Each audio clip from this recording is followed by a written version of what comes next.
नमस्कार दोस्तों। आज हम सुनने जा रहे हैं एक लोक कथा और इस लोक कथा का नाम है बूढ़ी अम्मा की बात। तो आइए सुनते हैं इस लोक कथा को। एक था किसान, गोमा मोरी नाम था उसका। गुजर बसर लायक खेती थी। एक गाय, एक जोड़ी बैल, 20 बकरियां थी। छोटा सा घर, घर के सामने पशु बांधने का बाड़ा।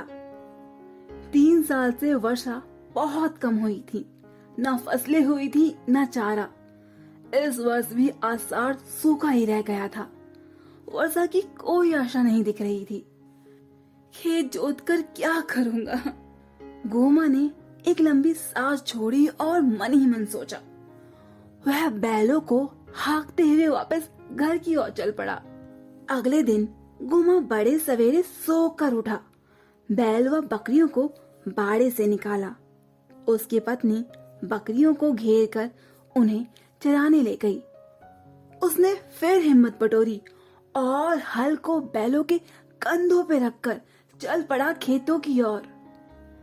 रास्ते में उसे कई किसानों ने टोक कर कहा, गोमा, खेत जोतकर क्या होगा? वर्षा के तो कुछ आसार ही नहीं दिख रहे। गोमा ने सबकी बातें सुनी। कई बार उसका मन डावा डोल भी हुआ। फिर भी उसने हिम्मत रखी और सब कुछ सुनकर भी सोच समझकर खेत की तरफ पहुंचा। उसने आकाश की ओर देखा। सूरज आग के गोले की तरह जल रहा था। उसने धरती को भी निहारा। खेतों में गहरी और चौड़ी दरारें पड़ गई थी। वह बैलों को देखकर उनकी दशा से भी बहुत चिंतित था। भूख प्यास सहन करते करते वे बहुत कुछ दुबले हो गए थे। वह थोड़ा निराश भी हुआ। उसे बैलों की दशा पर बहुत दया आ गई। उसने फिर एक लंबी सांस छोड़ी और खेत की मेड़ पर एक वृक्ष के नीचे बैठकर सोचने लगा। क्या करे वह? खेत जोते या उसे यूं ही छोड़ दे? वह सोचता रहा। थोड़ी देर बाद वह उठा और दुखी मन से बैलों को हाँक कर घर की राह पकड़ ली। उसने निर्णय कर लिया था कि वह जब तक खेत नहीं जोतेगा जब तक कि वर्षा नहीं हो जाती। धूप काफी तेज थी। दूसरे दिन वह और भी निराश हो गया। उसके पैर न आगे बढ़ते थे और न पीछे जाने का उसमें कोई हिम्मत ही थी। रास्ते में एक पेड़ के नीचे उसने बैलों को रोका और वहीं नीचे जमीन पर बैठ गया। तभी वहां पर एक बूढ़ी अम्मा आ गई। वह भी उसी पेड़ के नीचे बैठ गई जहां गोमा था। गोमा ने उनसे पूछा, अरे ओ बूढ़ी अम्मा, कहां से आ रही हो इतनी तेज धूप से? तुम्हें किधर जाना है?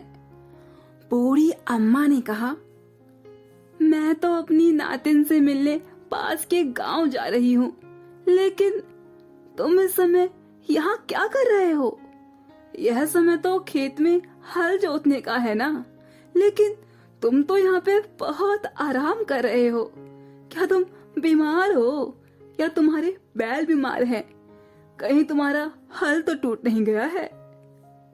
गोमा बोला, नहीं अम्मा, ना तो मैं बीमार हूँ और ना ही मेरे बैल बीमार हैं। मेरा हल भी नहीं टूटा है। टूटी है तो मेरी हिम्मत। अम्मा, तुम तो जानती हो ना, 3 साल से वर्षा ठीक से नहीं हुई है।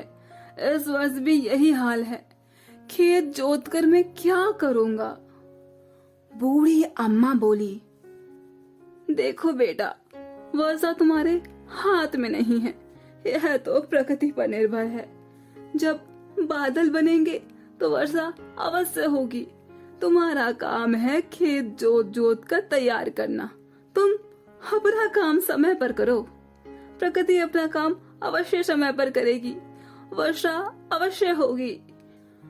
गोमा पुनः बूढ़ी अम्मा से बोला, अम्मा, खेत बहुत कठोर हो गए हैं।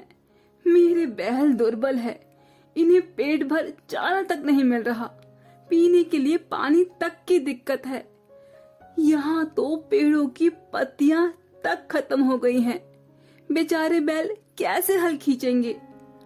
वर्षा की आस हो तो हिम्मत बंधे। घूमा ने निराश मन से अपनी बात कही। बूढ़ी अम्मा बोली, बेटा, तुम निराशा की बात मत करो। पेड़ों की बात भी तुमने खूब कही है। पेड़ तो यहाँ सब लोग काट रहे हैं। देखो, अब पेड़ भी कहाँ बचे हैं। जब पेड़ ही नहीं होंगे तो पत्तियां कहाँ से आएगी? अगर पेड़ अधिक होते तो वर्षा अवश्य ही हो जाती। सारे जंगल से पेड़ों की कटाई जारी है। पेड़ नहीं होंगे तो हरियाली कहाँ से होगी? हरियाली नहीं होगी तो वर्षा भी नहीं होगी। लेकिन जो हुआ सो हुआ। अब तो तुम लोग पेड़ों पर ध्यान दो। तुम निराश मत हो।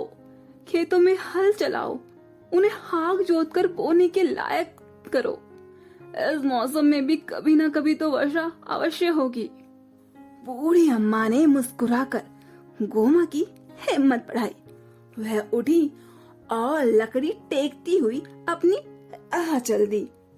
वैसे तो गोमा मन से बहुत निराश था, मगर बूढ़ी अम्मा की बातों से उसकी थोड़ी आशा बढ़ी।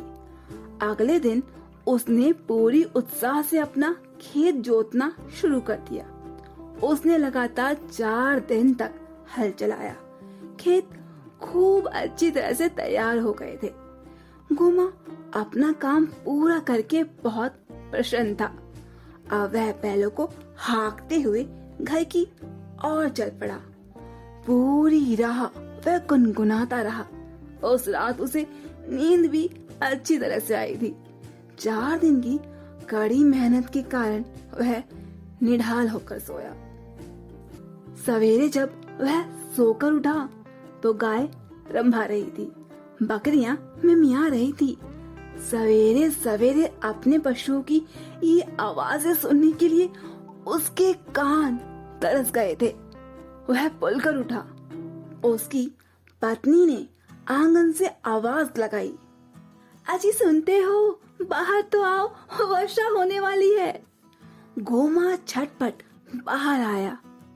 उसने देखा मौसम बहुत सुहावना हो गया है। आसमान में बादल घुमड़ आए थे। उसने बादलों को जी भर कर निहारा। उसे लगा मानो बादलों से बूढ़ी अम्मा की मुस्कुराती हुई आकृति उभर आई हो। उसे बूढ़ी अम्मा की बात रह रहकर याद आ रही थी।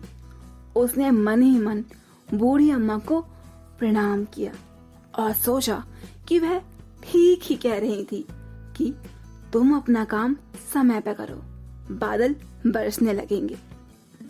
आंगन तर बतर हो गया। गोमा को लगा मानो बूढ़ी अम्मा उनसे कुछ कह रही हो। वह बूढ़ी अम्मा से कुछ कहना चाहता था। तभी बारिश और तेज हो गई।